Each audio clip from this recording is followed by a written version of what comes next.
Are you gonna do another like tour soon before you? Not before we leave, but part of us leaving is so we won't have the shop anymore, so we'll be able to travel more. So what he means by that is that Justin White Tune is no longer going to be in Houston, correct? Right.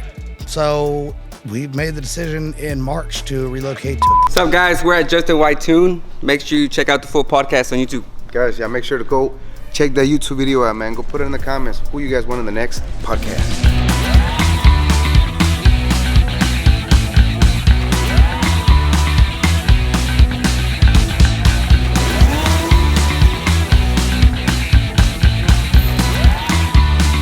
Welcome back to Go Hard Podcast. I'm your host, Noel. I'm your co-host, Osea Team Billet. Man, we got another very special guest for you today. We came all the way. It was actually like 10 minutes, but it was 45 North. We got Justin White Tune on the podcast. Before we get started on the podcast, it's 2024. This is our first podcast we're doing this year. And just want to say thank you all to everyone that's been showing support, from the subscribers on YouTube, TikTok, Facebook, Instagram. Thank you all.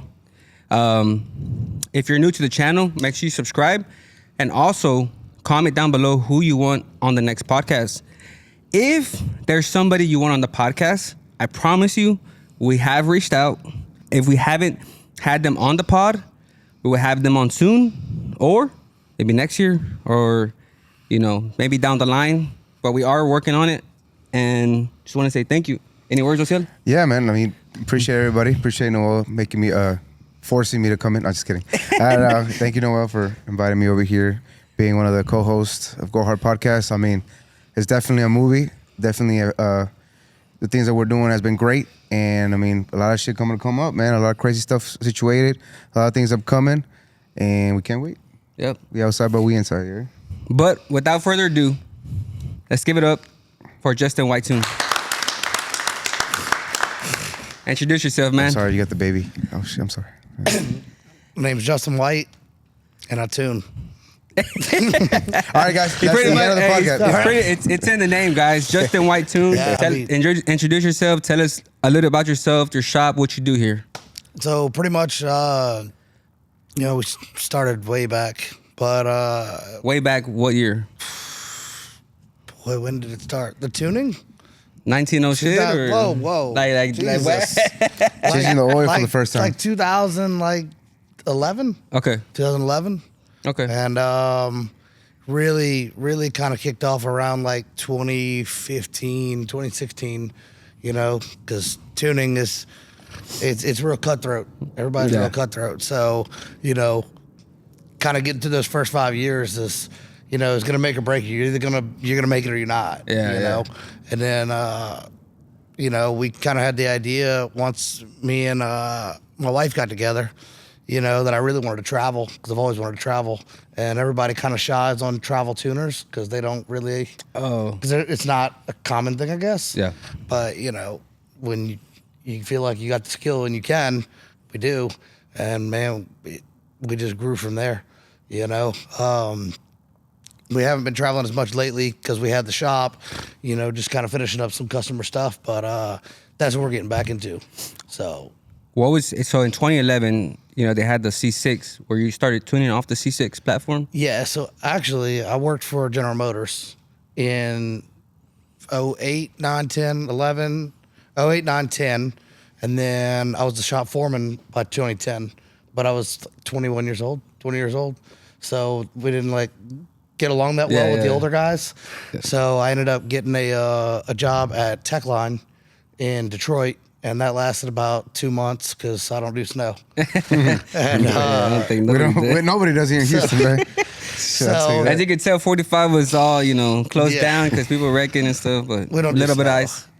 But when I came back to my old job, and I was the Corvette tech there. And a guy had offered me, he was starting a speed shop and a repair shop and wanted to know if I wanted to work there. So I was like, yeah, sure, I'll do that. So yeah, we started doing a lot of C6 stuff there because I was the Corvette tech for GM for Louisiana for 4 or 5 years. So nice. It's kind of just a natural deal. Camaros too, or just? Yeah, I did mostly Corvettes first. And then we kind of moved into the Camaros, and then kind of back into some Corvettes, and then we pushed into CTSVs, and I kind of got stuck there for about 5 years. Not stuck. I mean, I love that platform. Yeah. But, you know, we finally were like, okay, you know, we've had enough. The platform's kind of, you know, dying off. Yeah. And we went back to Corvettes, of course. The natural home, I guess. So when Natural blood. Yeah. So when you were at the dealership, what knowledge did you bring besides everything, you know, from diagnostic troubleshooting?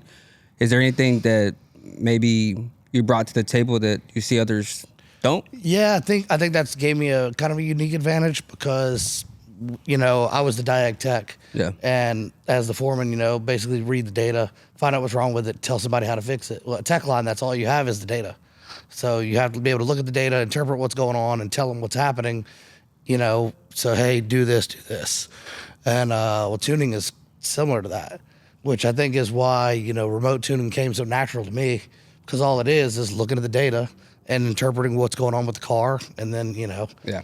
applying a fix or telling them, hey, you know, I see this, this, and this, go this way, and helping the customer kind of fix the car that way, so they're not having to bring it to a shop and, you know, unfortunately kind of get hosed over like a majority of the shops do. Yeah. I think they just lack of knowledge, and they just start changing parts. Yeah. So when you're troubleshooting a car, what is the I guess you could say the main focus when you're troubleshooting? Like, is it electrical? Is it because It really depends on what the problem is, but so can you pretty much diagnose a car with just diving into electrical, like the harness, running power, ground, seeing if that has a certain amount of volts on the sensor? you can see, well, that's the big thing, is looking at the sensors and seeing what they're showing, because an electrical sensor can still show you a mechanical problem. You know, you can have a mechanical problem and see it with one of the electrical sensors that's there. So yes, in a way, it pretty much all comes down to electrical. Yeah. Especially on the newer stuff. The newer stuff Yeah. is just nothing but electronics. Yeah. I mean, I can log with HP tuners and tell you your tire pressure in every tire, where your GPS location is, and how much gas you got in your tank. Yeah. You know, just over a log. I wanted to ask you, when we get the new C8 models, right? How did you feel when you first had, like, you know, in getting in charge of the computering and the tuning? Like, how did you, your first week that you had it, how was it? So the first week, I was excited to be able to get into it because, you know, they didn't allow every tuner into that program. And, you know, we were grateful to be able to be part of that. But then as soon as we opened it up, it was kind of just deja vu of what the C7 was at first, and what the V3s were at first. You know, there's a lot of tables in the background. So, you know, we'll see, let's say 1,000, 2,000 tables in HP tuners. With GM, there's 200,000 to 300,000 tables. Damn. You know, a lot of inertias and modifiers, things like that, but that's what the real tune looks like. And I've seen the background tuning of them. The problem is they don't have enough out yet. So they're tuning them, but they're not really doing it to where everything agrees, if that makes sense. Yeah. Which, you know, we had to patch things on the V3s, we had to patch things on C7s, and then when I saw the C8, it was kind of depressing because, I mean, you can't even adjust the mass air meter without having to patch something or move it or do something to it. Wow. So, Yeah. I don't know. I'm excited for the platform. I think it's going to be really killer. Yeah. I just don't think it's there yet. Yeah. And As soon as they fix their bugs on it, right? Right. Which Before we, it's go ahead. similar to like what we did on the C7, you know. I did when the C7 was real hot, you know. I'm not the kind of tuner that likes to jump on the new stuff, you know, because I like to sit back and learn it. Yeah. So, and that way when I do, you know, throw my hat in the ring, you know, I'm not saying, hey, I think I know what I'm doing.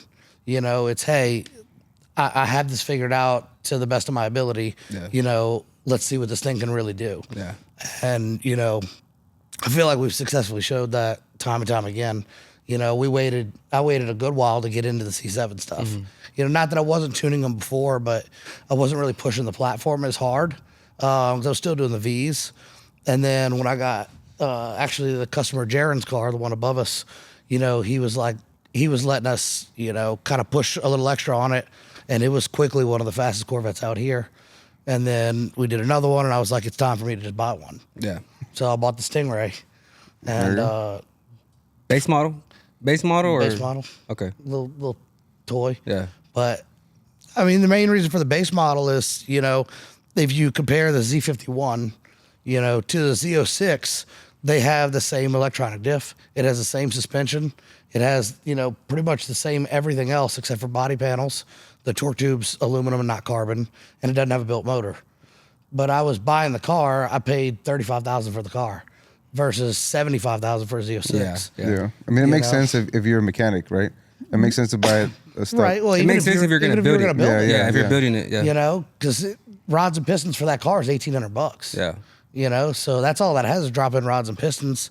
And that car runs faster than, I'd say 97% of the Z06s out here, you know? Yeah. Before we get into the car, Tristan, we're going to get into the car and the tuning. I have one question about the dealer. When it came to the dealership and as far as like technicians, I know they had a big issue with like the union and that stuff going on with the. I was in the South. Oh, We don't okay. have a union. Really? Not that I was ever involved with now. Oh, okay. That's more northern stuff. Oh, got you. Okay. But So as far as because you're a tech for GM, so my question is, are they underpaid? Did you feel like they were underpaid as a tech? Because I'm an aircraft tech, so I see at that time, as well. I think the whole warranty time thing is kind of bogus. Yeah. You know, because it's basically 75% of what it's supposed to take you to do it or something. Which, regardless, even if you're skilled in it, you should still get paid what you're worth. Yeah. But I mean, hourly wise and things like that, I was actually paid pretty well. So I can't say that, but Yeah. I mean, there was plenty of techs that were underpaid, I think. Yeah. But you know, I kind of came in, signed with GM from UTI, and they Okay, kind of got took you. care of me there. Yeah. Nice. Shout out to UTI. Shout out to UTI. Yeah. Sponsor? No, not yet. Yeah, but okay, let's get into the tuning, guys. What makes you different than other tuners? I think because I didn't go to a class, I didn't go to, you know, the course books, I didn't go to that kind of stuff. And are you referring to the Hennessy school and like the Tuner school? Hennessy school, things like that. Yeah. And I have nothing against them. I just, Yeah. the way that their methods are, I don't believe are the best way to go about it. And, you know, maybe it's the best for how their program's going to work, right? They're trying to teach you what to put where and how to do it. But the guy that I was taught by was a GM coder. He did coding for GM. And the way he explained it to me was basically, you know, don't touch anything you don't know what it's doing. You know, so make an adjustment, see what it does, go back. You know, make an adjustment, see what it does. So I'll spend, you know, a year on a car before I'll tune it for a customer. Oh, So I had a C7 and a V3 that I spent about a year on that I would make adjustments, make changes, you know, see what everything did before I was even tuning them for customers. so you would actually So- push them and test them and see. But instead of just putting a number in because that number, you know, works, I try to make sure, you know, why we use that number. You know, why did that value get me to where I'm at now? And a lot of tuners, they think that, you know, well, that value worked in this car, so I'll put it in that car, and that car, and that car. And they don't understand that that's not how all this works. And they inherently put bugs and issues in the cars that, you know, they don't know how to get out. So they just say, oh, that's just how it is. But it's not, Yeah. you know. Like cam surge was a big thing. You know, cam surge 90% of the time is not real. On the C7s? On C6s, C7s, you know, where they'll be going down the interstate and they're kind of, she's got a big cam.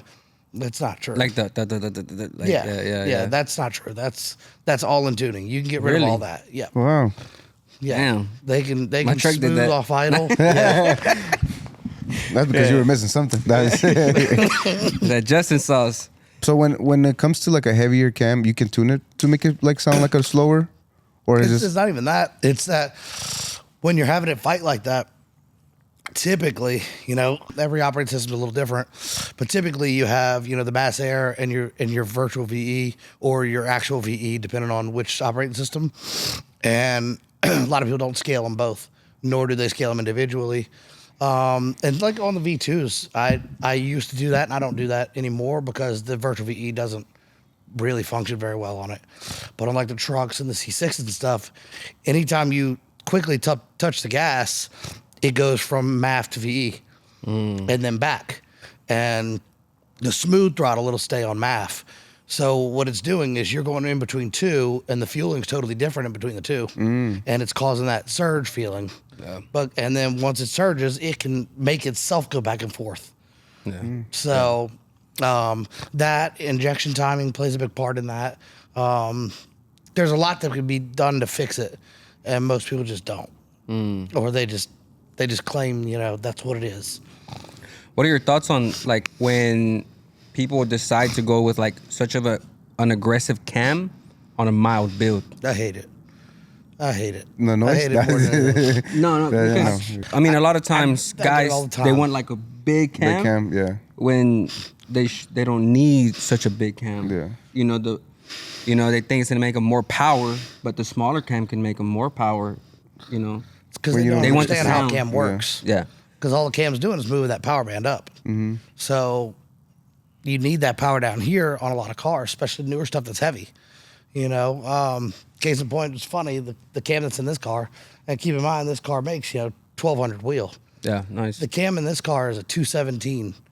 Like, I don't know if you know how small that is, yeah, but it's like pretty small, yeah. That's like 20 degrees over stock. Yeah. Wow. And I mean it runs the number. It runs better numbers than most cars with the same power. You didn't say the second number. 217 what? 217, 230. Okay. So very small cam. Yeah. It's considered a stage 1 cam. Brian Tooley makes it. Nice. I actually talked to Brian about trying to, have him basically relabel the cam, just because I know customers don't want to buy a stage 1 cam. Oh, gotcha. But it kind of got to being more of a headache than it was worth. But I mean, it's that bad. Yeah. That I'd rather relabel a cam and tell somebody, hey, no cam specs, just run this cam, because I know how well it'll work. Because we put that cam against 5 other cams on an LT engine dyno that we set up over in Cleveland, and that cam from 3,000 to 7,400, nothing else could touch it. Wow. And you would think the bigger cams up top would catch it, nowhere near. It was still 60 horsepower down. Even the custom grind cams. Yeah, they got that the cam that everybody was running out here forever. It's 235, 247. Okay. It's like the Saurian Special or whatever. Yeah. Everybody runs it. The big one, yeah. That cam was 120 foot-pounds down and 80 horsepower down. What was robbing it? It doesn't have enough split.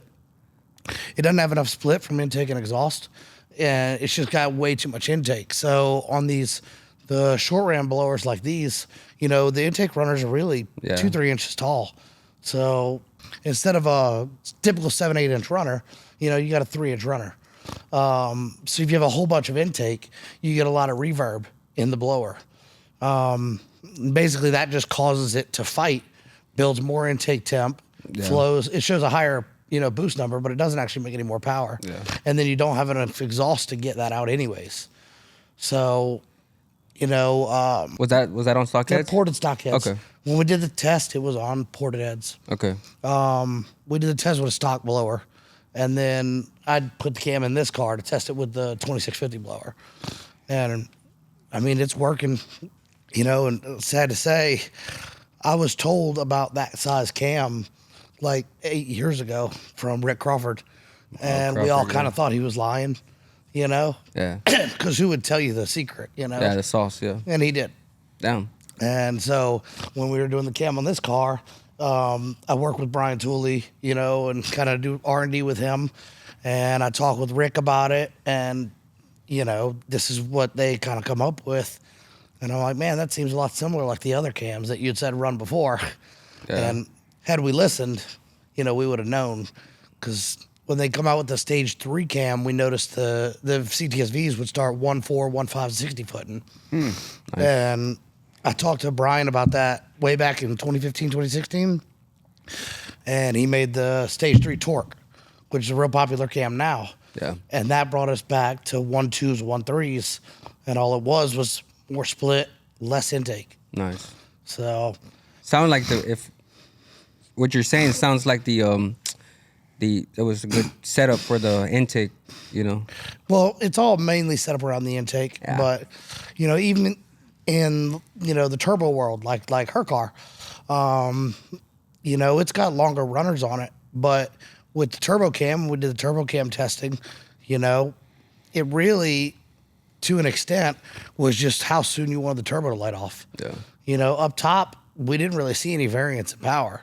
You know, I'm not saying that, you know, from the smallest to the biggest won't be a little bit different, but we're talking negligible numbers. Yeah. You know, and 2000 earlier spool.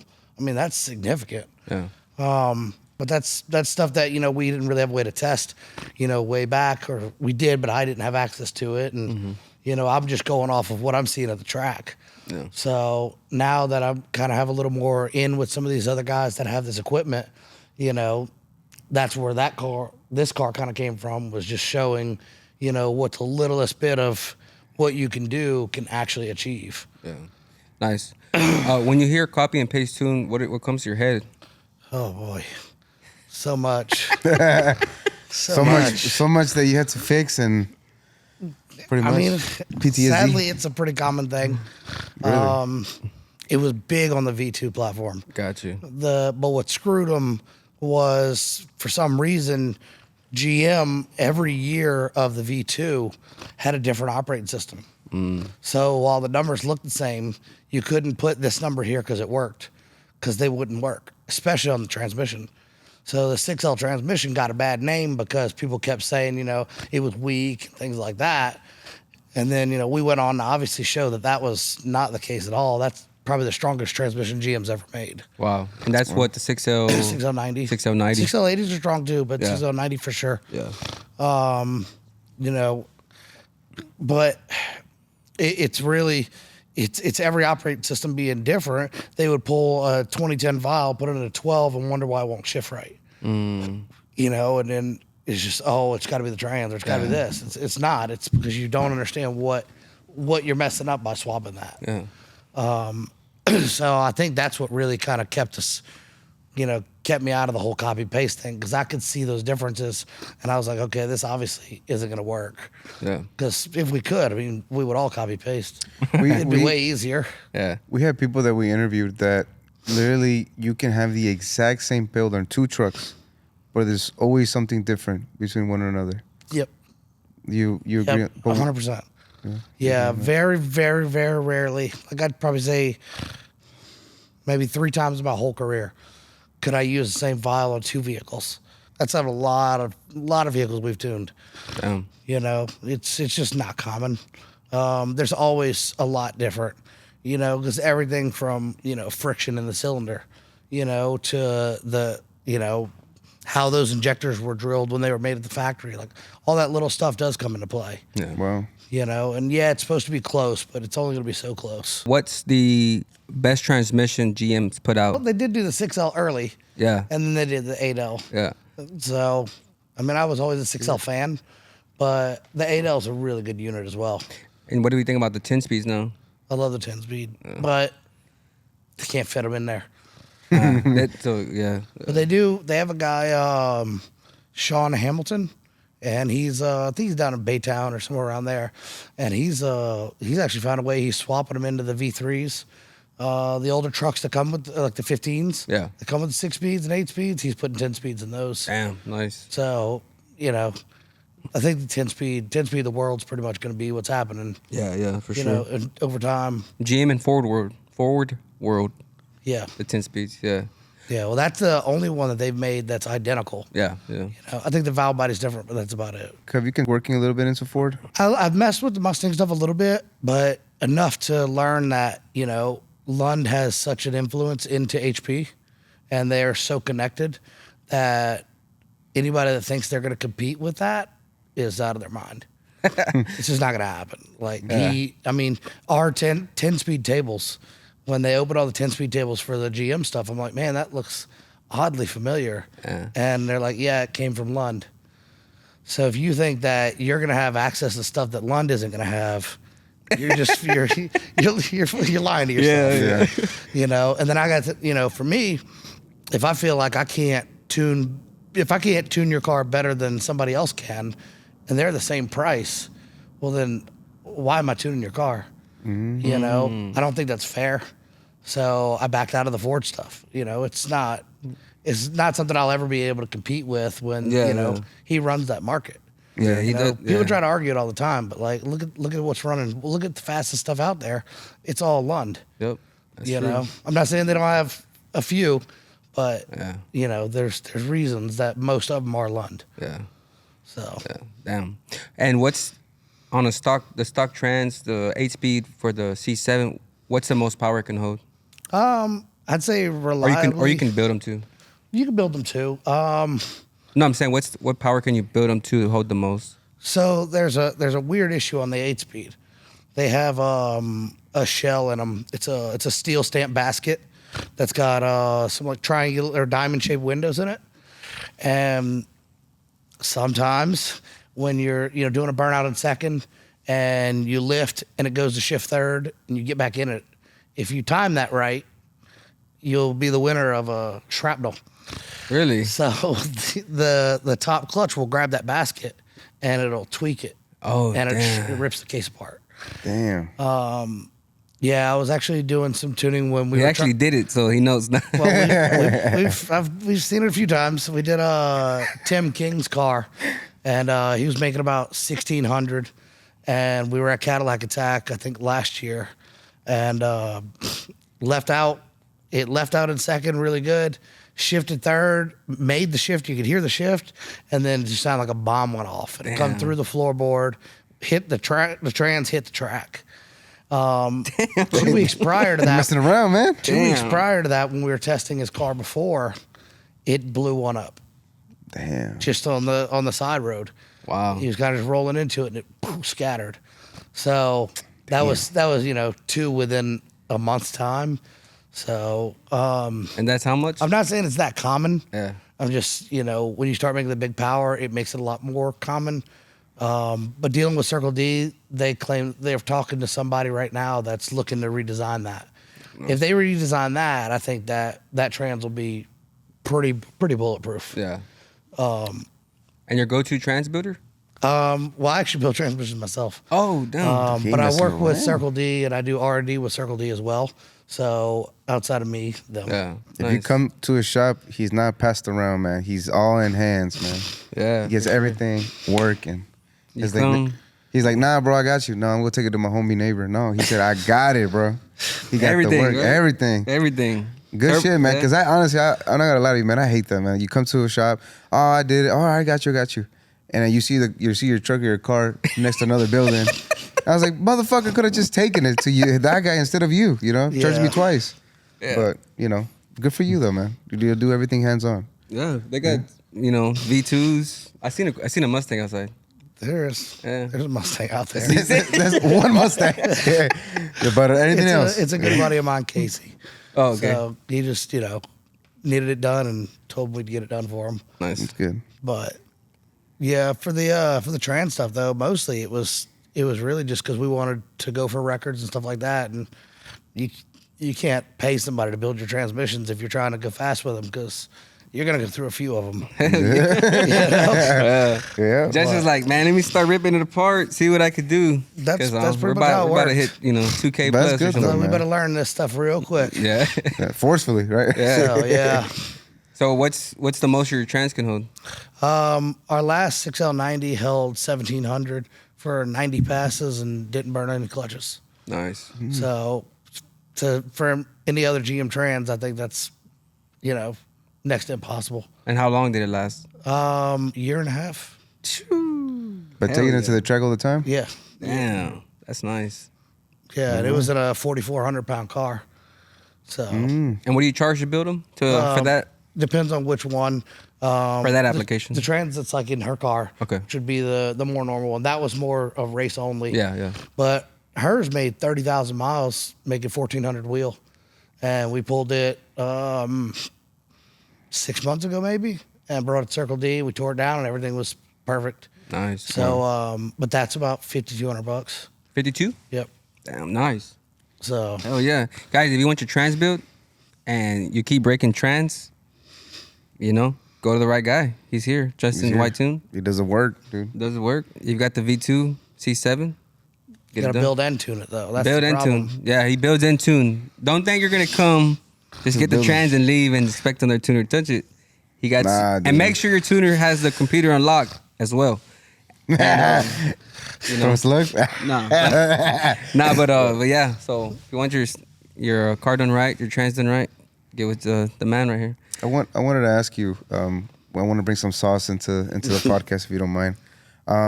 So I don't know if you've seen that we've been always interviewing GTRs and red eyes, scat packs, and everything. And as your a vet enthusiast, how do you say it? Yeah. Yeah, whatever, right? My word. I wanted to know, like, what do you think about the situation? What do you think about this rivalry everything is going on? No, he already called out Dan with the V2. There you go. No, But- he did. He did? sent me- yeah. They gotta know. They gotta know. With this. Yeah. But I mean, realistically, when it comes down to it, if you got a really, really built all-wheel drive car, we're never going to be able to compete. It's just not going to happen. Being a realist. Yeah. But for somebody to typically have that, it's not as common as you think it is. Yeah. But when you got it, you got it. It's You right got there. Yeah. When they got it, you know better. Yeah. Because I really wanted to know, is like, man, I know that vets are fast, but I was like, why they're not competing for those two guys? You know what I mean? It's traction. Traction. Yeah. I mean, it's two-wheel drive versus four-wheel drive. Yeah. Makes a big difference when you can put the power down early. Plus, the money they're putting in those cars, nobody's putting that in a vet. Yeah. They're putting a vet worth of money into a car, every 6 months. Yeah. We're not going to do that. We're too cheap for that. I was gonna say we don't touch it as much. You know what I mean? Like he said, that's why I asked him how much it costs, because $5,200 to build a trans that holds 1,400, and a G, and on those trans, It's 27,000. yeah, $30,000. Damn. Yeah. That's why Dan doesn't dig. He'd rather do the roll because he wants to break the trans, which I don't blame him. For that price, I don't blame him either. Yeah. Wow. That's why Boosted Lucky and Dan are doing that whole. Yeah. Boosted Lucky wants to go to the track, but I think it also comes down, from a roll. Boosted Lucky from a roll. I don't think he's gonna get down that fast either, though. Yeah. Take it when he raced that Tesla. He thought he had that in the bag, and then knocked tires off. Yeah. That was it. Could he have beat it? Sure, but the street's a big difference, especially up there. Those streets are pretty terrible. Yeah. They cut the grooves the wrong way. Yeah. But down here, I think the Hellcats are just, I think they're heavy. I don't think they make enough power for the gearing that they have. Yeah. Maybe it's something else, but They're probably just too heavy. We all agree Yeah. they are I'd heavy. say there might be like 4 or 5 Hellcats in the country that I would be worried about, Yeah. and that's about it. And that's who? Yeah. Anything that says Bailey's on it. Oh, okay. Shout out to Bailey. Shout out to Bailey's. Man. And I'd say Boosted Lucky would be a tight run. Yeah. Demonology, I don't think he'd get on the street ever anyways. Yeah, I don't think so. So He is gutted down, man. I wore his suit. Me and him are the same size. I wore his suit, and I mean, I had a little camel toe action His in here, race but the race suit. And he was like, "Man, come over here, big man." And I was like, "What's up, man? Hey, man, can you try this suit on?" I was like, "All right," I put it on. Man, I'm sorry, but my whole balls were sunken in. I couldn't even sit down right. But I mean, yeah, man, like his whole setup is crazy. You know what I mean? yeah, and a lot of people are different. So I for some reason, as much as I love power and things like that, I don't like race cars. And I know people are like, "Oh, it's a street car." I get it. It's not a street car if it doesn't have air conditioning. Give a shit what you say, especially not down here. Yeah.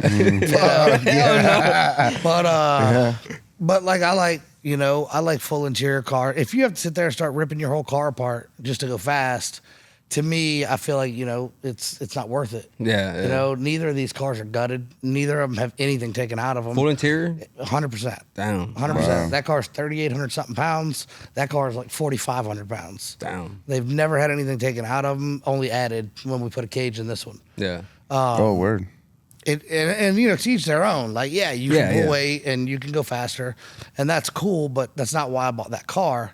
If I want to do that, I'll buy a Fox body. Yeah, for sure. You Oh know? yeah. But I've just never. I don't know. It's never been my interest, you know, to get into a tin can anymore. I guess when I was really young, I liked it. Yeah. You know, but now I'm older, a little fatter. I like my cooled seats. Comfortable. Yeah. That's why, like, I remember when they came out with the Camaro, the Z28 with no AC. I was like, oh, those cars are for the northern guys. Yeah. You're not gonna survive in Houston with those cars. No. Hell no. Man, they'll be pissed. I probably see them outside with the windows down and be like, oh man, it's fucking hot. Regret buying the motherfucker. Yeah. I see so many people out here, you know, because the average person that has a Z06 or like a ZL1 or any of that is a 20-year-old kid out here. Yeah. Damn. So I get them all the time. They'll come through here and all the seats are missing, and I'm like, that's like a $90,000 car that you just ripped apart. Hell yeah. You know, and yeah, mine's only like a $35,000 car, but like. Yeah. I just can't do it. I pulled the seat out to do something, and I forgot what I was doing, but running some wiring. And I'm going to drive down the road, and I noticed my cooled seat doesn't work on the driver's side now. And I'm like, ruled that out. Put that shit back in. It's like, hey, I need my cool seats, man. And to me, it's something, you know, it's something extra when you can run, you know, times that these guys are running in race cars, you know, in full weight, full cars that we can drive wherever we want to drive. You know, because we travel a lot with these, you know. My wife will be driving this one to Orlando and racing, you know, for 3 days and then driving it back home. Damn. So, you know, and it's you know, currently it's running 540s. So, I mean, it's not like it's a slow car. Yeah. You know, and if it's built right, they typically hold that pretty well. Yeah. So give us the rundown on your car real quick. It's just a rod and piston.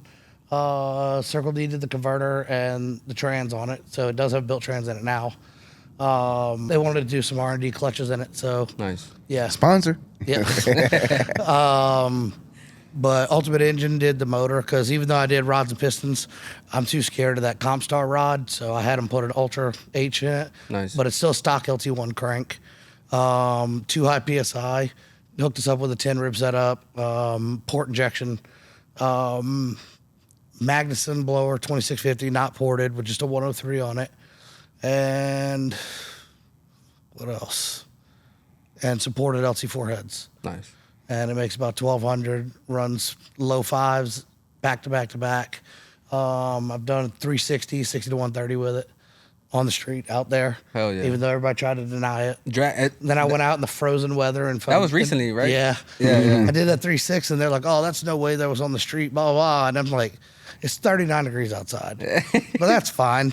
Put my pants back on, went outside, started the car up, drove down the service road, made a hit to warm the tires up. Was like, all right, good enough. Turned the camera on and filmed it, did a 3.8. Yeah. And it's like 39 degrees outside. I was like, all right, look, you do that and then we'll keep talking. That was a one take gang right there. Yeah. I was like, all right, we're good. I'm going home. And you had on Draggy, right? Correct? Yeah. I seen that. It's crazy. And the V2? This one's been 351 like a few years back. We haven't really pushed it lately because it's just a rod and piston motor too. And we built it for, I don't know, Texas 2K like 3 years ago. The same people built it, Rolly. But basically we were like, hey, we got a good block from GM because the LSA blocks are offset. And we finally found one that has like a good symmetrical bore. Okay. And then we're like, hey, can you do rods and pistons in this? And I think we ended up, Molnar Rods asked us to do the crank as well for some reason. It was like $600. So we're like, cool. So cheap crank, cheap rods. There's some pistons in it. We'll make it through 2K. Car made around a little over 1,400 wheel at that time.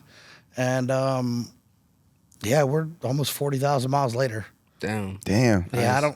No clue. It's still 4-bolt heads. It's stock ported LSA heads. It's got the good L19 hardware, but that's what? L19 head studs. That's the only thing special on the car, you know. And we went through a couple different set of turbos, and we're about to start racing it, turn it up again now. But twins or single? It's got twins on it. Okay. Nice. Right now, it's got twin Zonus. It had Borg 369s back then. And then we went to comps, but we kept having to grease them every time we took the car out, and I just couldn't deal with that. With comps? Yeah. Damn. That started getting annoying. Yeah. So we went to the Zonas, and, they seem to spool a lot better, but, being 30,000 miles, we never changed valve springs on it. Hell yeah. I was like, maybe we should wait. The LSA, they come with aluminum or iron block? Okay. Aluminum block. Okay. So it's still on the aluminum block? Yeah, it's the stock block. Oh, damn. Yeah. So what are your thoughts on like when they say you can only push the aluminum block so much because it stretches and stresses and I say, watch me. I mean, we've done this so many times. Yeah. It's not even, I'm sure you heard that, right? Oh, yeah. Yeah, they say go iron because just add 100-something pounds to your car for no reason. Yeah. I would do iron when you get into like 1,500 plus, maybe somewhere around there. But even then, my LSX that I had in my CTSV, it made 1,700 and it would still move the main caps around. Oh, fuck. Yeah. So I don't know if it's just iron is the way or if, a better overall block design would be better. Yeah. So they say the Dart has the splayed caps and that fixes it. Maybe if they would have doweled them would be better, but the LT has the same issue. They move around no matter what. Damn. But on LTs, LT4s, I've made over 1,400 on more than I can even count. Yeah. And, we've lost one LT4 ever, and it was literally beating it back to back to back, and it finally let go.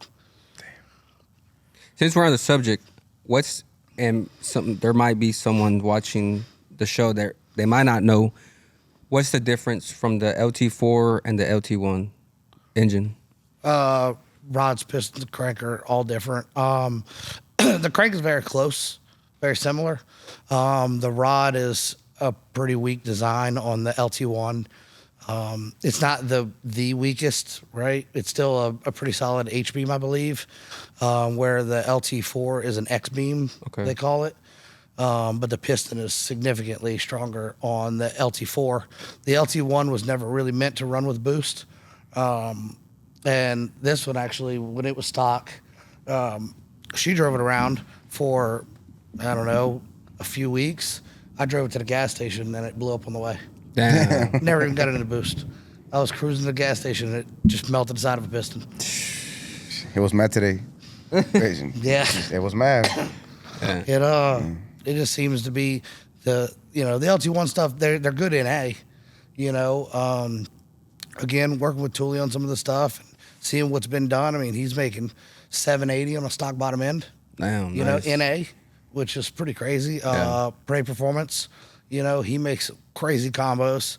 He's put some stuff together that I've thrown in some cars and went to the track because, people always say, oh, well, what if he's doing this or what if he's doing that? And so I ended up having a car that had his head's cam and I think his head's cam and a high rim on it. And that car went like 6.1, 6.0. Damn. And for that setup with a stock bottom end, that's fast. Hell. I was like, oh, crap. I was like, so maybe there is something to it. So man. I bought the stuff from him again for another customer car, and sure shit, same thing. Damn. I think we went 590 with that one. So it's got its place. Probably the driver was maybe slimmer, Yeah. It matters, man. It does. You know what I mean? Well, on those cars it does, because they definitely pull weight on those. Definitely got to chop the But legs those to NA win the race. Camaros are, man, they're brutal. They're brutal. But again, you kind of get into that category of it's kind of a race car. Yeah. Because by the time you've ripped everything out of it to make it go that fast, it's not really your comfortable driver anymore. Man. Yeah. So, fluffy, I like comfort. Speaking of comfort, which is luxury, right? I guess between COVID and before COVID, the C8s were coming in, right? What year did it start doing the C8s? 2018, 2019? No, 2020. 2020? Yeah, they didn't come till way after COVID. So after COVID, I've seen the value increasing by vets. Like it used to be from 100,000 to 250,000 at one point, and supposedly 500,000 now. So it's gonna be the same price of an exotic Ferrari or V12. I don't. But I think the C7 ZR1 went up in value like crazy, but that's because it's an animal in its own. and they only made it 1 year. That's a bad bitch. You right know, there. the C7, like, you can't cross the street out there without, somebody almost hitting you in one. Yeah. So I just don't see the C8 holding that value like that. The Z06 is just because they were new and because production has been slowed. People are kind of making it a hype Yeah, thing. hype. I don't think it's going to last. I think a lot of people put out a lot of money to lose a lot of money. Yeah. Especially after COVID, or even in between COVID, everything had a value. Everything you had in the past or in the vault or whatever, it has value. And now, especially when it comes to cars, red eyes and all, the 710s, what's it called? The C710s or Z10s? Well, for the newer model that has for the red eyes. Oh, they have so many, dude. They have so many, and they have value. Goddamn. And I'm like, man, I'm gonna just leave it parked with 0 miles. I know it's gonna in 10 years, 20 years. Oh, the Demon 170. The Demon 170. I was like, man, they've been good for you. But I was like, one that caught me off guard, the G8 GXP. That thing, because, I look at one, I'm like, yeah, it's a pretty cool car, but like 10 grand, 15 grand maybe. Those things are $50,000 and more right now. Damn. Really? I'm like, bro, it's a G8. It's It's a Pontiac. yeah. Like, what are you doing? Yeah. They're getting that for them. Yeah, that's crazy. I couldn't believe it. I was like, not a chance. The market went up crazy with cars, though. So But it's holding it. yeah, It's holding it on those GXPs for some reason. yeah. especially the JDM cars you have right there, dude. That's That's if they don't catch on fire and burn to the Oh ground. yeah. That's true. Anything about a third gen RX-7? Like, if it hadn't burned, it's going to. Yeah. Just be careful. Don't drive it. Is it LS swap? Huh? Is it LS swap? Oh, those are. He builds reliable rotaries. He swears that's a thing. I argue it, but Damn. I don't know. I mean, they leave and I don't see them coming back. So Probably do burn then. Maybe. I'm Probably playing. catch on fire. I'm playing. I'm playing. He's like, yeah, I don't want you guys to ever hear again. He hasn't had a fire next door yet. Yeah. So What's your favorite Corvette? the C7. Yeah. This used to be the C6, but Not the a lot of C6 people- ZR1? I'm not that guy. Damn. He's not that guy, That's my pal. favorite. Yeah, but Have you ever been in a C7 ZR1? no. That's haven't. why it's your favorite. Yeah, I just like the hood with the hood that's you can see through the hood and stuff like You that. know, like Oh, the yeah. one where the blower sticks through the hood because No, it's so I big. don't like it. No, I'm just messing. Awkward moment. Yeah. Yeah. Like, he doesn't do cars. He goddamn right, I brother. know, right? Yeah, but I think that I like the C6 ZR1 though, honestly. But it's cool, C6 ZR1, for what it is an awesome car. Yeah.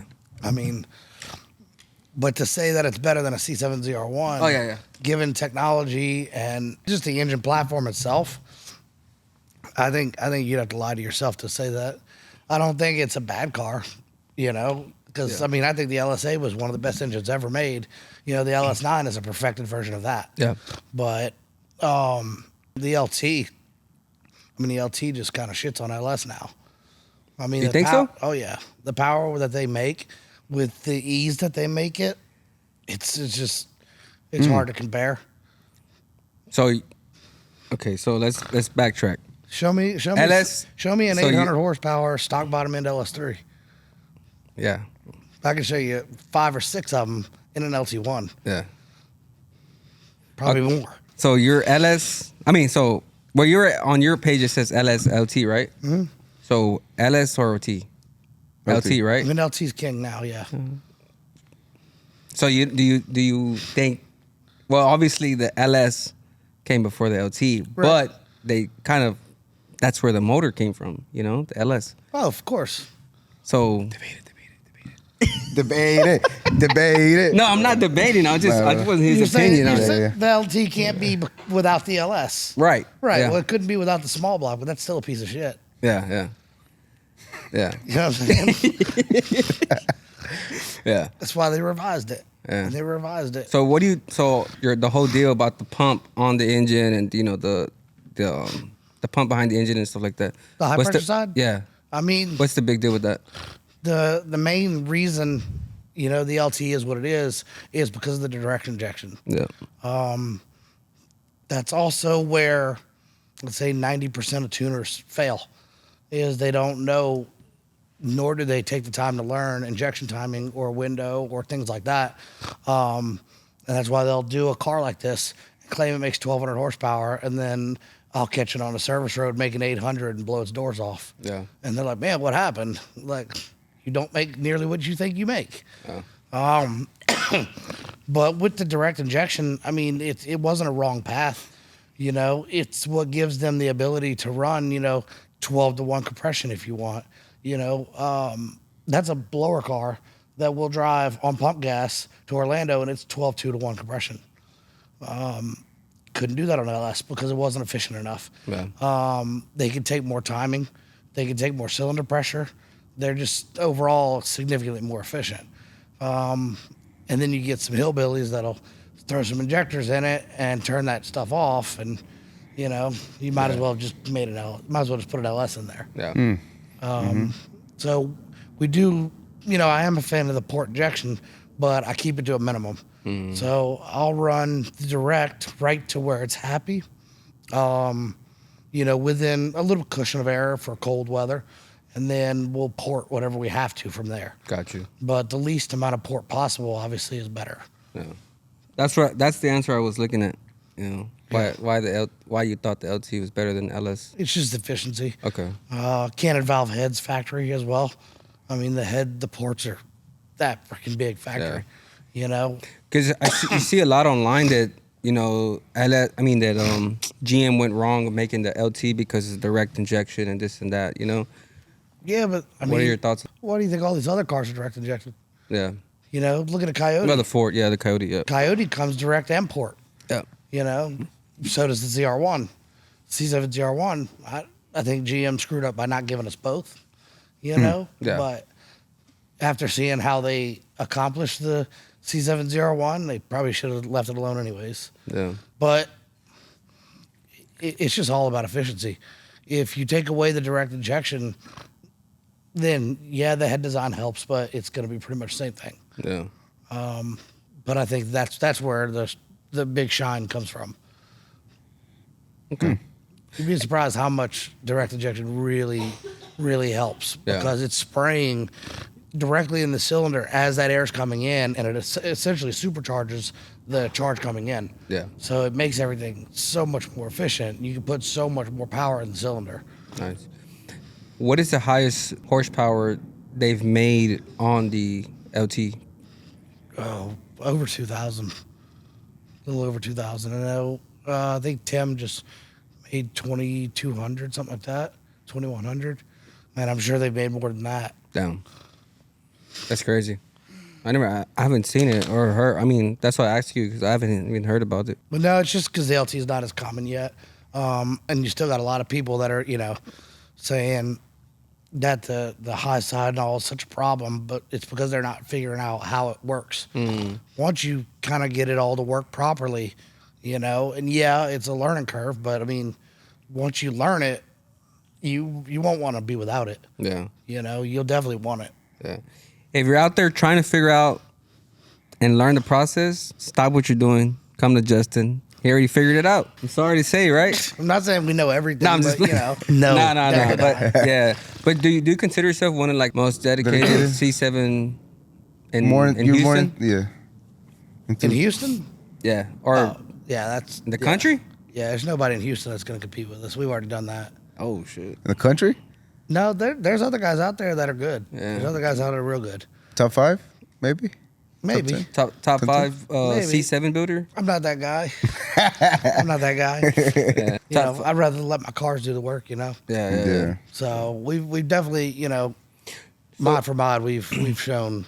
So like when you go to competition, whether it's track or street, whatever you do in Mexico, who are the other guys, the C7 guys that are out there like that you compete with? Lately, we retuned them all. Huh? We retuned them all. So he pretty much said that none of the trucks or none of the cars, that he's doing, they don't work. So they come to his shop, get it done, get it going. He get it fixed. Because you have them amp guys out there. That's not in Houston. Oh, okay. Damn. In Texas? What about in Texas? Say what you got to say. Any other competition in Texas? I think Amp has some really fast C7s. Yep. You know, even though me and Sam don't really see eye to eye, you know, they make some fast ass cars. Do I think that they're any better than we are? You know, when it comes to tuning, I don't. Yeah. But, you know, I'd say he's one of the very few that has a handle on how the tuning works for that platform. And that's why he's able to do what he's doing. Yeah. You know, but as far as out here, I mean, it's just not. They just don't have it in Houston. I don't know why, you know, but every car we've ran up against, you know, when I first started really pushing these cars out here, I mean, we were putting buses and buses and buses on these cars. Damn. And it's not like a little bit. And we're talking, this thing was only making like 780 at the time, and we were dragging 1,200 horsepower cars, you know? Yeah. And that should never happen. Yeah. I mean, physics aside, it's the same car. Yeah. You He's know? sophisticated, but he throws some slugs in there. Yeah. You know what I mean? Nah, he's good. Yeah, he's a good guy. No slugs, but you know, he's showing facts. Guys, we got some important news. Make sure you stay tuned to the end. We're going to talk about Justin's future plans. If you have left the pod, you don't want to miss out the rest of the podcast. So when it came to the LT1 and you started diving into it more, what has been maybe a significant problem that you come around with? With the LT1 specifically, valve seats fall out of the heads. And I was warned that would happen, and I didn't change mine in time, and it happened. So, the LT4s aren't without issue because the exhaust valves fall out of the heads on those. Oh, damn. So, that's also, you know, that's from an LS7 to LS9 platform issue as well. Yeah. But I like that GM. Oh, that's the I like same that thing. GM kept it consistent, you know? I was going to say, that's the same issue they had with the, damn. Just like we've had the same failing lifters since Yeah. like, you know, 2007, 2006. Something like that. Yeah. Wow. GM likes to keep that problem consistent, I guess. Definitely some flaws there. Yeah. The valve seat thing was kind of crazy because I would have never expected GM's never had an issue with valve seats before. All of a sudden now the LT1's, the seats chip and then the piece falls out. And is that just because like the material they're made out of? Or is it the Some design? people, when it happened on mine, you know, I didn't blame anybody because like it's you know, to me it's my race car. So Yeah. you know, the whole reason for this car is so if something happens, I can show you what not to do, right? So when it happened, I'm like, okay, this happened. Brian Tooley reached out to me and told me that he thinks that it's got to do with the cam basically being too aggressive and having too much bounce on the seat, which makes sense. But I've seen it happen on stock cars too, so stock cams as well. Oh, yeah. So it's definitely less common, but it definitely happens. So that was his take on it, and he's got some pretty crazy knowledge over there with all the new machines he has, you know, measuring valves and stuff like that. And does he offer an aftermarket for them now? Well, they you can buy aftermarket seats. That's what I originally was doing, and then I just got, you know, I came into a set of LT4 heads. Oh, okay. So and apparently those seats are different because I haven't had the issue with those. Oh, damn. So they probably fixed it. So it was the design. It has to be Okay. the material, I'd assume. Whenever they went into the C8 and they put the engine obviously in the back, what were your thoughts on that when you first seen it? A lot of people were mad. A lot of people were, you know, hooray, C8. It's been coming since before Corvettes. Yeah. You know, they're back in I think the 50s or 60s. They made rear engine Corvettes. You know, they made rotary Corvettes. They made all kind of different Corvettes. We knew it was coming. I'm surprised it took this long. Yeah. Honestly. Do I like it? Do I think it's Corvette? No. You know, no true Corvette owner is going to really like that. Wait, what do you mean? You said they did in the 60s. Right. Didn't mean we liked it. That's why I didn't do it. That's why it never got done. Yeah. But it's not that it's a bad thing to have, because mid-engine is obviously, you know, supercar territory. Yeah. It's just, it takes away the muscle car from the car. It takes away the instability. Yeah. You know, and I think that's what kind of makes a muscle car. Muscle car is the instability, as silly as that sounds. Yeah. You know, Vipers were Vipers when they didn't have traction control. Yeah. You know, but I guess people were killing each other, so they had to put that in there. They were really trying to make a V8, make it exotic. They were trying to make it a V12 in a way. Right, and now they're know? they're moving into flat plane cranks, which the era of us just tossing a bunch of boost on something, with a cross plane crank is not a problem because it's strong. Flat planes, they're not that strong. People saw that when they were boosting the GT350s and blowing motors up like crazy. Yeah. So I feel like they're bringing it into something that isn't going to be the same as we're used to. And for those that don't know out there, I'm sure there's going to be someone, maybe even somebody here. What is the difference? What is the difference? I didn't want to say your name. That's fine. What is the difference between a flat plane crank and a cross crank plane? Essentially, the way the crank's designed, you have the throws of the crank, and the rods are on. So there's a throw here, one here, one here, and one here, like a plus, right? So every quarter is a different throw, where the flat plane is like this. There's only top and bottom. So think like some of the Honda cranks, or DSM cranks, where they'll have these two come up, then these two come up, right? But there's no offsets. Got you. So basically, it makes it to where the crank can break a lot easier. Yeah. There's a lot of advantage to it for RPM, things like that, but they're not known for their strength. Somebody has a C7, right? Hey, I'm going to take an adjusted white tune. What's your recommendation? Like, what do you recommend them to do? Whether they go Maggie, Pro Charger, Turbo. Obviously it's going to depend on their goal with the car, right? Right. But what is something they can get the biggest bang for their buck? For the C7Z, the first thing, honestly, I tell them is spark plugs and flex fuel. Because you can put an E50, E60, pick up 100 horsepower, 100 foot-pounds. Where a lot of people, they'll just do a pulley first, and you get like maybe 30 or 40. Yeah. Get it on E the fastest possible. Outside of that, I really like the stock blower, but once going to the Maggie and realizing the temperature difference, I think that is a pretty viable option to go. Temperature as far as IETs? Yeah. Okay. Like, it also, has to do with the cam stuff as well. But, typically a blower will pick up 40, 50 degrees on a pull. Even the Maggies with, that big cam, that 235, 247 or whatever, we'd still see 20, 30 degrees at least, even with an ice box. Nice. That car picks up like the most I've ever seen on a full pass was 7 degrees. Damn. And, 20 pounds of boost, it makes 7 degrees of intake temp. So I can literally take that thing and just back to back to back to back beat it, and it never gets hot. And that's crazy. I don't know if I can say that's 100% the cam that's causing that, but I've talked to Thule about it. I've talked to Prey Performance about it. I've talked to Rick Crawford. I've talked to a lot of people, and all they could say is that just that cam must be efficient enough that it's not causing any reverb at all. Damn. And it just, so once I've kind of got this build done, I was like, man, this is kind of the golden ticket. Like, why wouldn't you just copy that? Yeah.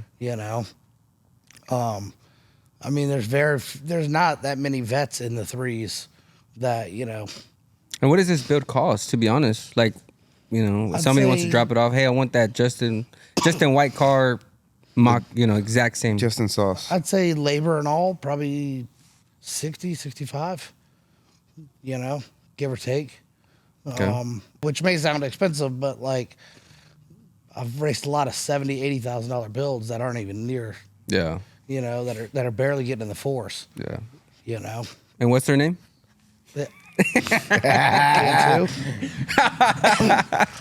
And non-NA builds? No. No. NA builds, I guess. What was I gonna say? Yeah, man. What if you want the vet to work, or you don't want it to work? You got to put some sauce into it. Yeah. Like he said before, he builds his own trans. You know what I mean? So we also seen you travel race. You do that a lot, or is that like just when they call you out, or? Mostly it's just us just getting bored and wanting to talk shit.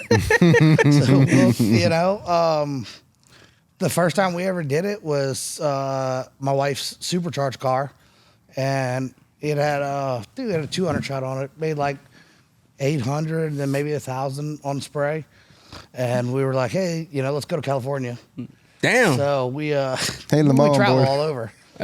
So we plotted it out, and we picked a bunch of major cities on the way, and we just kind of like talk shit for like a day or two before we get to that city. Hell yeah. And we'd meet up with everybody and hang out, grab dinner. We'd go up, we'd race. We raced in the mountains in Albuquerque. We raced down. Hell yeah. And we were in the alien place, Roswell. Roswell. We did some racing out in Roswell, Vegas, Oklahoma City, pretty much everywhere. When we got to California. Street race or drag? Street. Okay. When we got to California, we ran into, we were in LA first. There's a group of people called Street Runners, probably one of the biggest car clubs that I know of. And they put together some cars for the first night. And we went out, we ran, we beat all of them. And they were like, okay, well, we got some faster ones. They put together a set for the next night. And we won again, but, it was... They had some stout stuff out there. Nice. And then we went to San Diego, and apparently... Before you keep going, what year was this? This was 2017, Okay. 2018. Okay. Yeah. And what were they running? C7s? Were they on there? No, some Mustangs? Mercedes. The fastest one in LA, I think, was that GTS or something. Okay. There are Mercedes people there in there. A lot. Yeah, it was No, it was a Mercedes with some turbo swap and some stuff done to it, and he's like, "Oh man, y'all sprayed me," and I'm like, "No, we didn't." I was like, "Well, let's run it again, no problem." So we ran it again, and I sprayed him on that one, and he's like, "All right, you definitely sprayed me the first. You definitely didn't spray it the first time." I'm sorry. Go ahead. Go ahead. No, I was gonna say, do you normally do you do grudges on him sometimes, or do you want to bet a little bit of money in there? I don't race for money. It's always been that way because I tune cars for a living, So when I'd go out to the grudge races, I was always like, any of the tuners that I see that are betting, to me, you're crooked. Damn. Because if you're tuning what's up, and you're yeah. tuning most of these cars, you know what most of these cars run. Yep. So you should pretty much be keeping your mouth shut. Yeah. And that's just my opinion. You know, some people have their own opinion, whatever. So I've just never done it, and I try to stick to that. Okay. I race for fun. I build my car for my enjoyment. That's pretty awesome. But You those guys really put on a good meet. show. But we went down. What was to, after LA? We went to San Diego. Okay. And they had another group down there, the Street Runners guys. It was some, it was an R8, I think. Twin turbo R8. We spun pretty bad. We were out on him, and he come around us, and he got all cocky about it, and he was a douchebag. Like, we ran into him online, and he's like, "Oh, we drugged the shit out of you." I'm like, "Bro, we were doing a burnout next to you." Like, come on now. Who said He couldn't hook. who was the guys that you said you were racing? Street Runners Street Runners? is the club. Okay. But they come to Texas 2K every year. So all the way from California. So So I'll be here in March probably. yeah. Yeah. yeah, Damn. they're probably the most organized group of street racers I've ever seen. Really? But we've raced all over the country. But then we ran into some Evos, and that was we finished the night off with those. And that was probably the closest races we've ever had with that car. With Evos. Yeah, It's a four-wheel drive, right? we were on spray and everything. We were just the whole way. I mean, we were eye to eye the whole way down. It's crazy. Yeah, it was a pretty killer event. The spoon engines, man. But on our way back, we ended up hitting a bad patch of wind coming through West Texas, and it rolled the trailer. And, Word. yeah, Damn. totaled the car. Damn. Sandstorm? No, some 90-mile-an-hour gust that was coming through there, and we had a Trailblazer SS with a V on the back. Damn. And it just went to swaying, and we lost it. We were all safe, but it sucked. Yeah, hell yeah. Did y'all So we ended up buying this as a shell and started over.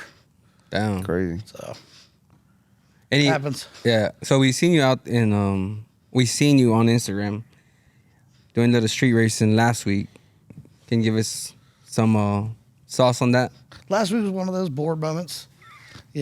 Honestly, I didn't know that Cantu didn't live in San Diego or San Antonio.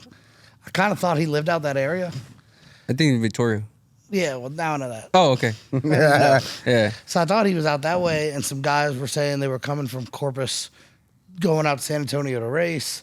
And I was like, oh, I wonder if he's out that way, you know? I'll talk some shit and see if they'll bite. And I didn't really get any bites on it at first, so, started stepping it up a little more, and then we started getting some bites, and we were like, all right, cool. And he never said anything, and I'm like, whatever, I don't care. Sounds like you're fishing. Yeah, yeah. Well, because we weren't getting no racing out here. Yeah. Everybody's too worried about their image out here. Yeah. Apparently. Yeah. So, anyways, yeah. So we were like, all right, we'll go out there, and I knew Lethal was out there, so I was like, hey, get hold of Danny, see if he'll bring some cars, and so he did. But unfortunately, I go out there and made 2 test hits, and my throttle body failed. Yeah. Damn. So we had our buddy Bo with us. He had a twin turbo V2, so he ran the guy Gus's car from out there, and Gus's car is fast. Yeah. So he pulled on him pretty good. Down. But all in all, it was still a killer weekend. We still had fun. Got to actually go hang out at that shop and check out the shop and see what get some t-shirts. Yeah. Any colors that you want to do? Any call outs you want to do? Well, we're going to Cadillac Tech next, so pretty much anybody in Orlando can get it. Okay. Yeah. Orlando.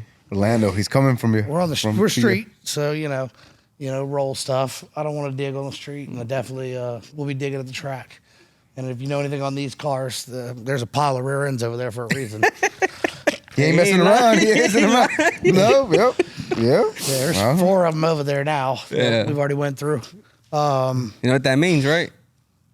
What? You gotta take an extra one with you. No. this was built. If it breaks, it'll come back on a trailer. Yeah. But no, we'll definitely be out looking in Orlando. Okay. After our event during the day, we'll go out there troll and see if anybody wants to do some runs. Hell yeah. Got to be careful with the Puerto Ricans out there though. Why? Because they're fast. What do they have out there? Hondas. Doesn't Doesn't matter. Yeah. Yeah, they before I even went to Puerto Rico ever, we were out at Cadillac Attack. It's probably 2015, 16, so it's forever ago. Yeah. And we had a car we thought was pretty fast. It was like a mid 9-second car, which for then was fast. Yeah. And we were out there out by like Titan Motorsports in their parking lot, and some Puerto Rican guy walks up and he goes, "Man, I got a Civic that I run you," and I was like, "What a joke." Yeah, I don't think we've ever got our shit pushed in so hard, ever. That thing was retarded. It was so fast. Damn. I think it's the first time I've ever seen an all-wheel drive Civic. Oh, it was all-wheel drive. Oh, damn. Before they were even popular. They weren't messing Was it around. lightweight? Was it just? Oh yeah. It was just pretty much lightweight. It wasn't lightweight. No? That's the thing. And you couldn't really tell that it was four-wheel drive other than it had 4 slicks. And I was like, well, that's kind of weird. But It's probably a noob. He doesn't know anything. I just was like, oh, well, maybe that's just what he had, Yeah. And no, he was using them. His little front wheel burnout, and then it rolled back, poured more water, and I'm like, what the hell's oh man. And then hits all 4, and I'm like, yeah, we're screwed. Damn, man. He did you wrong, bro. He catfished you hard. Catfish for sure. Catfish, but you know what I mean? It happens. Yeah. So who do you mostly race? Like, do you go after the C7s, Camaros, I don't GTRs, discriminate. Hellcats?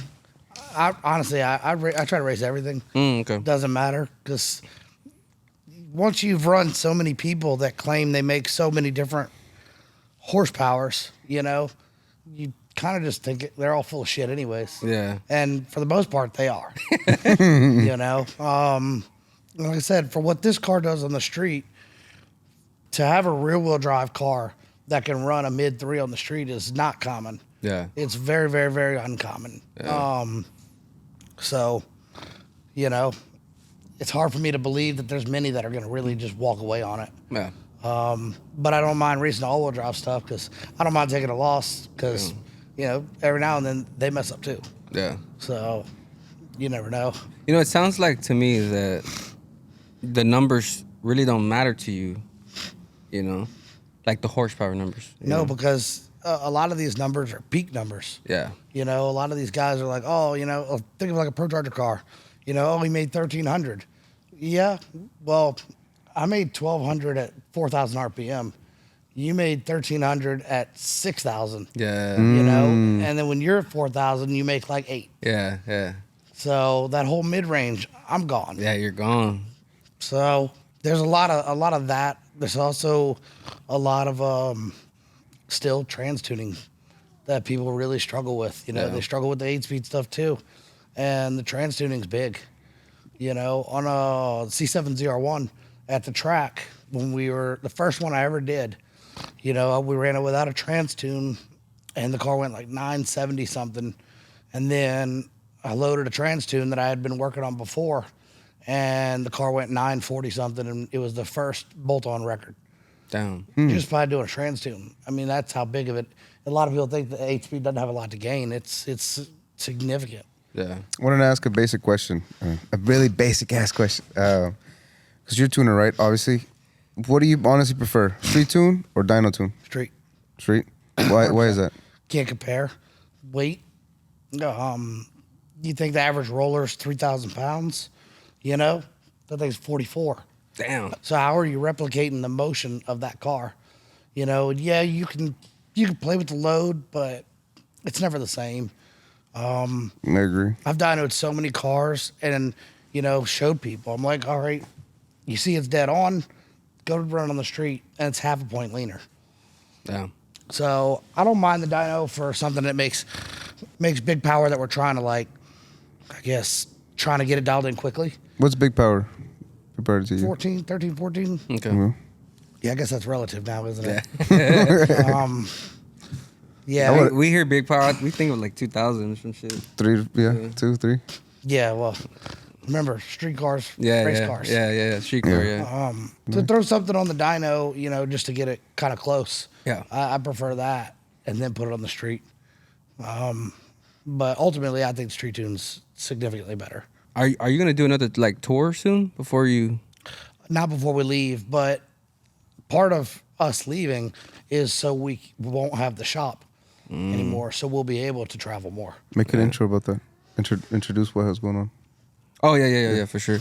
So what he means by that is that Justin White Tune is no longer going to be in Houston, correct? Right. And then give us more details on that, Justin. So we made the decision in March to relocate to Puerto Rico. It's just where we like, you know, we've been going there for 5 years. You know, we've pretty much dominated the GMs on the island for 5 years. The people there are real moral based, you know, and that's what we want our kids to live around. Oh, yeah. And we want to get into the Motec and Lamborghini and Audi, and we got an opportunity from some of our customers up there to, you know, help get us into that. Nice. So we decided we're going to relocate there, and, you know, we love the beach too. So, Oh yeah. you know, Yeah, I seen a video you posted. I was like, damn, that's nice. yeah, it's Waking up really to that nice. view every day, Like I said, you can't beat it. everybody underestimates the car scene there, and they're like, oh, it's a little island and this. And I'm like, it's a little island, but like the car scene there is, I'd say, more popping than probably any car scene in the U.S. right now. Little Really? island, Yeah. but with money. You know what I mean? I mean, it really is. Like we'll go to these half miles. I mean, they are intense. Really. You know, it's a crazy party. You know, there's probably 300 cars. Damn. You know, everybody gets down. When we're done, everybody, you know, does trophies together. You know, when they build cars together. You know, that's Like a my big family. thing. Damn, that's badass. Well, like I work with a lot of other tuners that are like, you know, they're scared to tell people that, you know, that I'm doing their stuff. And I'm like, I don't care as long as you pay me, whatever. Yeah. But, you know, I've always been a believer that, you know, those who race together win together. And I think the U.S. lost that. Oh, I don't think they have that here no more. Everybody wants to be, it's their car. They did this, they did that. You know, I put that together. But if I didn't have Brian Tooley and Prey and Rick and all these other people to bounce his ideas off of, it would just be another turd ass C7. Yeah. You know, where Puerto Rico doesn't forget that. Yeah. You know, so They're more humble. They're real humble, but I mean, they kick ass. Yeah. I mean, they got worse weather than we do here, and we still run records there. You know, Yeah. so He means worse as in the heat. That well, right? heat and the water grain, because you got to remember the there's a tropical rainforest, Oh damn. then the track, and then the ocean. yeah. So you know, you got to Yeah. worry about it raining randomly or hitting an iguana, which we've done. Oh, You know, Jeez. like there's some things. What? No snow, right? No snow. No snow. No snow. That's the number one reason. No snow. Yeah. And no 110 degrees. Yeah. But How's yeah, for us, I think it's gonna be killer because I won't have the shop. I won't be working on cars anymore, so I'll have the time to really focus on the tuning. I have a lot more time for traveling. Somebody's like, "Hey, I want to go to this race. I want to run this number." No problem. Book a flight. I'm out. Boom. Because there's flights from Puerto Rico everywhere, Oh yeah. and they're like $200. Yeah. But plus the track's open almost every day there. And you do a lot of remote tuning and a lot of Right. track Majority support, of my right? work is remote tuning. Yeah. So, if anything, not having the shop to take up my time during the day, I'll have more time to focus on my remote work. Yeah. So I'll knock that out during the day, and then I'll do my learning in the evening for, the Lamborghini and the higher end platforms that we're looking for to learn. And then, hang out at the beach. Yeah. So a margarita in the hand. are you gonna practice on your own Lamborghini, or are you like? We have, there's a customer that's got 3 of them that's going to let us Okay. use those Nice. first because, I ain't got Lambo money yet. Yeah. But we are looking Yet. at doing Yeah. an R8. Nice. Cool. That'll probably be the first thing that we build. So what are you gonna do with these? You gonna leave them here? Let's no. see. Take them over here? No, they're coming. Yeah. Oh, okay. Okay. All right. We're car hoarders. Yeah. We have 7 vehicles, so Oh damn. Okay. Yeah. So they're coming. Hey, I thought these were. I mean, yeah, some of them are customers, but they're Yeah. probably all congested. Yeah. yeah. No, we hoard our vehicles a little bit. Yeah. Damn. You don't really sell your vehicles? I try not to. This one I'll probably end up selling at some point, but I don't want to yet. Not until I'm out there and settled. Yeah. I tell you what, we wouldn't mind going to Puerto Rico to do a podcast. Maybe like because we went to Cali last month. We flew all Vacay edition right there. dude. Oh my god, we flew all the equipment out. Everybody in here, we flew them out to Cali to do 3 podcasts. So I mean, shoot, We had wouldn't mind. no sleep, man. Now, mind you, we had like 2 hours of sleep. Oh my god, Bro Just on had the- just to on the plane. work the next day, bro. Yeah, Jesus. it was Yeah. crazy. It was crazy. No sleep. We're gonna get a house in March. Okay. So whenever y'all are ready, we'll set up an extra room for y'all. Hell yeah. Yeah, yeah. There's a lot of Hell yeah. people that you'll, Yeah. you can do some real cool podcasts with those guys. Hell yeah. They're interesting, man. They're resourceful. I know our Spanish is a little bit different, but It's totally different. yeah. Because I'm still trying to Yeah. learn Spanish. Yeah. And I was like, man, I use Rosetta Stone. Yeah. Yeah, that was useless. Yeah. That didn't do shit. It's definitely a faster and closer Sloppy. tongue, you know? Sloppy, Or yeah. sloppy, yeah. Yeah. It's real quick and slick. Yeah. Yeah. It's like cursive in real life. So yeah. Yeah. Slick Rick. Nah, but yeah, we'll be down honestly to go over there. Honestly, We the hope- flights are not that expensive. Can you talk? I know I seen the TikToker named Aiden has his car here. Can you talk It's about at his build? It's at a buddy shop, Manny built. He's coming up. He's an up and coming shop. He's been learning. So he comes by here every week or so and kind of go over a couple things. Torque specs, GM stuff. So he kind of, but he's doing the actual build itself. Nice.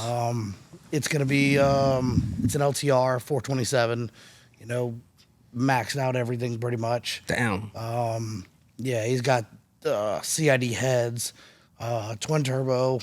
I'll be building the 8-speed on it and doing a converter.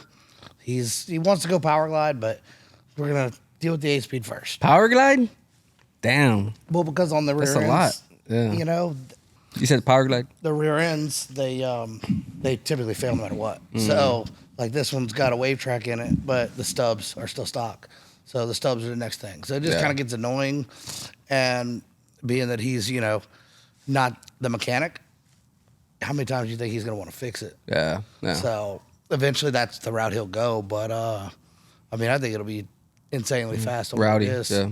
7-second capable for sure. Damn. Yeah. On his. Oh, yeah. On his heels. Oh. And that's, that's if we can keep him tame. He's got issues. He has every foot. Yeah. Yeah. He wants to blow everything up. It's like, man, let it cook for a little bit. Let it simmer down. Yeah, young kid, working, making his money, I guess. He wants to spend it all immediately. But, I've tried to guide him the right way, to not, most people are like, oh, just buy all this. Yeah, don't do that. Yeah. Just do this first and let's see where it goes from there. Yeah. So he's doing the right steps, and it's gonna be a hell of a car. It should be done for 2K. Hell yeah. So Ooh. we'll see. Are you going to Texas 2K? I don't know yet. Oh, because that's like right. Yeah, that's kind of iffy, right? Because of the travel and. Plus, when we went to Dallas, like we did the San Antonio thing, they had this, Dallas First Everybody event. And we went up there for 3 days, couldn't get a race, couldn't get anything. And then the one night we were able to go out with everybody, the police were everywhere we were before we even could think of it. Oh, damn. I mean, it was, if you were here for 2K last year, it was twice as bad there on a regular day. Yeah. So I can imagine that 2K is, it's going to be rough. Yeah.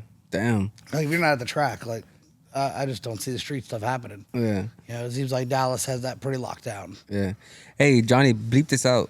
Do you remember in Texas 2K when I think 2016 when they used to race off of and those warehouses in the back where yeah. Were you racing there? Yeah. Okay. Damn, nice. That was. Yeah. I remember I went to one of those. I was like, damn, it got down. Yeah, I think it still gets down though. 14. Yeah, damn. I remember I used to go there and see the race. I was like, damn, they had twin turbo Mustangs and shit like that. Yeah, I had a RX-7 with an LS motor on nitrous stick shift car that I raced out there. Oh, you were that guy. Yeah, white car. Yeah, I don't remember. He's that guy. Yeah, I tried to almost kill myself out there for jumps. Yeah, that was an awesome play. It did good when it made it down the street. Yeah. He's that guy though, Yeah. Did you ever street racing off of it's literally down the street off of Like the church over there? No, behind The church. Yeah. Yeah. You raced there like That in was 2000s? That was in like 07, 08. Damn, I used to go. My dad used to take me like in I think it was like 2002, 2001, and they used to race like just Hondas and the fucking LS1 Camaros. Yeah, I like, had a V6 Camaro. oh shit! So Yeah, you were that guy? Yeah. I was going to UTI at the time. Okay. Yeah, it was right towards the end of that.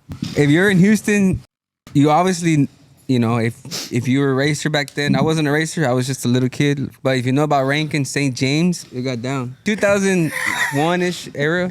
Yeah, it was crazy. Yeah, it was like 7 or 8. Yeah. But any bad memories then? No. I mean, we weren't racing anything that was fast. So. Well, not. Yeah. Yeah, our stuff was all slow back then. But you were young and reckless. You know what I mean? I mean, I didn't wreck. Yeah. I did wreck when I was in high school. Cost me, I did take an emu from somebody. Damn. Oh well. That's a weird story, but that's the only time I think I've really had a bad issue with wrecking. Did you do any racing off? No, that was before me. That was I think the most we did really was Okay. that was when racing was really hitting out here. And then some guy smoked a cow. Do you remember that? Yeah, it was on the news and everything. Really? Yeah, a guy hit a cow. Oh shit. Because still had cows out there. Yeah. And that kind of went to a halt for a little while, but they still go out there and do it now. Yeah. Any rowdy trucks you do? I actually just did one for Pasadena Speed. Okay. Yeah, their crew cab. They're gonna go back for the crew cab record, which I think we could have got it already, But we had to turn the truck down, and I mean, we turned it down as far as we possibly could, and the driver, I think he's about 400 pounds, and the truck still runs 650. Damn. Yeah, it's and we took like 18 degrees of timing out the hole. Wait, you said the driver's 400 pounds? And it's a full weight truck. What? 400 pounds. You want to know who it is? Who? I'm asking. Like you're looking like, oh, I want to know who the It's driver is. Adolf. Who? Adolf? Adolf. Yeah, that's the owner of the truck. I'm not sure who he is. Damn. We were talking about weight on that podcast too. Yeah, they said that this guy don't eat for 2 or 3 days so he can like shed weight and stuff. Yeah. This they put everything against us, and still did great. They went to a 650. I guess they were looking for a LT tuner for this truck because they were having issues with it, and went to the shootout, 650 shootout. We ran 650. Damn. So, but every time we went to a rental, we broke something. Oh shit. So it was shearing the rear end apart. And So you tuned the truck. Mm-hmm. Yeah. So what do you think about like trucks going against cars? You think that's a no-no or no, I mean, I have nothing against it. Yeah. The truck world's come around bad. Yeah. I mean, they're fast. The F-150s especially. Yeah. You Hell know? yeah. I'll say if it's a good race, of course you could race. You know what I mean? If it's a good race, you know what I mean? If they're all, I mean, it's a fish vehicle tail. is a vehicle. Yeah. You know, I don't put it against it. I don't do like cars and bikes. Oh, Like, yeah. I won't roll race bikes. Why? Just dangerous. Oh, okay. And I had a friend that he's locked up now because a bike, there was something in the road and they were racing, but something in the road, he went down and went under the car. Damn. And they got him for it. Oh, So- damn. Yeah, so in my opinion, it's just not worth the risk. So, you're liable either way. Sheesh. Damn. I didn't think about that one. Well, Yeah. I never heard a story like that, honestly. Because you do, I see on TikTok or Instagram, they'll race a bike, but they have some space though. They're like on a 4-way freeway, and they're like spaced out. I'm guessing a they lot. were just really. I'm just like, damn. I mean, I can see that. I'm not saying I've never raced bikes. I just, Prefer, after that, yeah. I'd rather not. Yeah. Damn. And bikes aren't, unless they're really a built bike, they're not as fast as people think they are. Yeah. I was pretty impressed by that myself when we were beating them with these, and I'm like, what the hell was that? That was a 1000? That's it? Damn. Yeah. The newer bikes are obviously a lot faster, but still not fast enough. Yeah. You'd have to have a pretty serious bike to beat some of these cars. Yeah. That's terrifying though. On man. nitrous and stuff. Yeah. It's terrifying. Like you literally like you're holding dear life. Like Yeah, yeah. It's like I know a car is fast and it's scary, but on a bike, dude, you literally motherfucker coming in at you, man. Yeah. A little fly could come out here, you'd be scared. You couldn't even feel it probably. You know why they when they race they drop down, right? Yeah, You know why? aerodynamics. Yeah, it's Yeah. crazy. I think the trucks, their big thing now is the four-wheel drive. Oh, yeah, 4x4s, yeah. So when you're competing on the street, it all goes back to the two-wheel drive, four-wheel drive thing. Yeah. So, and they're able to offset the weight because there's nothing back there. Yep. So, Shout out to Midnight. Yeah, they're pushing them forwards hard, for real. yeah. Well, he recently was just touting at the supercars with Lil OJ. Yeah. Running times that these supercars are running. I mean, he may be a shithead online, but like the dude's putting shit together right. Yeah. People always try to talk bad on Manuel, and man, I've known him for a long time, and I mean, you can say he's bolting shit together, but he's obviously bolting that shit together right. Yeah. Because how come other people aren't bolting it together running the same times? But you look, you kind of like it. Like you kind of have to admire. Like he talks a lot of shit, but he shows that his shit is real. Yeah. You know what I mean? And that's W, man. Honestly. Yeah. Very, very few people do that, unfortunately. Yeah. Hell yeah. That's how he is, man. That's how everybody knows him, man. Yeah. You know? Hey, trust me. Even on the podcast, we know. We know. Yeah. A lot of them will talk shit. Very few of them will actually do something about it. Yeah. Anything? I think we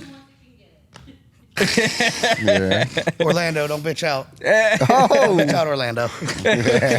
Oh, that goes for Cantu and Florida. Oh, Sorry. damn. Yeah, Okay, sorry. okay. All right. I know you. I noticed you coming for Ken too a lot. There's no coming for him. He's useless. Damn. That dude's such a waste of time. Damn. I've never seen somebody say he was a grudge racer more and never grudge race. Pulls up to grudge events, makes passes, races no one. Talk shit at the track. At the 8 Mile track, Yeah. we're there. I'm like, all right, fine. They pester us to lock in for money.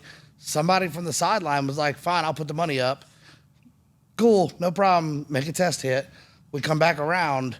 They load up left. Damn. Yeah, he's kind of, yeah. Come on, Ken too, man. I thought He can say what he wants, but numbers don't lie. Yeah. You know, there's a reason he don't post numbers because he claims these cars make 1,600 horsepower and they run slower than that the car does. Oh damn. IRL. IRL. Thank you so much. Thank you for tuning into Go Hard Podcast. Make sure you check out Osel Timbele on oh fuck. You got a new one because he just got disabled.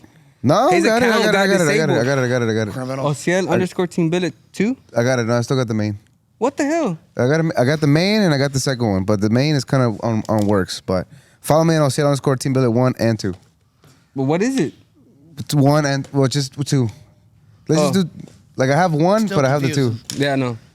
Follow me on Osel Timbele. You find me. You know, All right. whatever. And then TikTok, of course. Don't let him wreck your truck. He's gonna embarrass you. Follow Justin White Tune on Facebook and Instagram. YouTube, TikTok. right?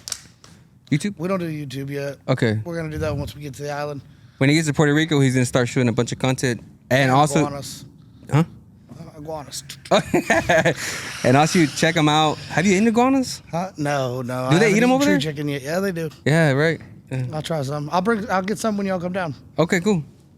We're gonna go down for sure. We don't messing around. he ain't messing around. Because I said we're gonna go to Cali. We went to Cali. This time we're going to Puerto Rico. We have to go.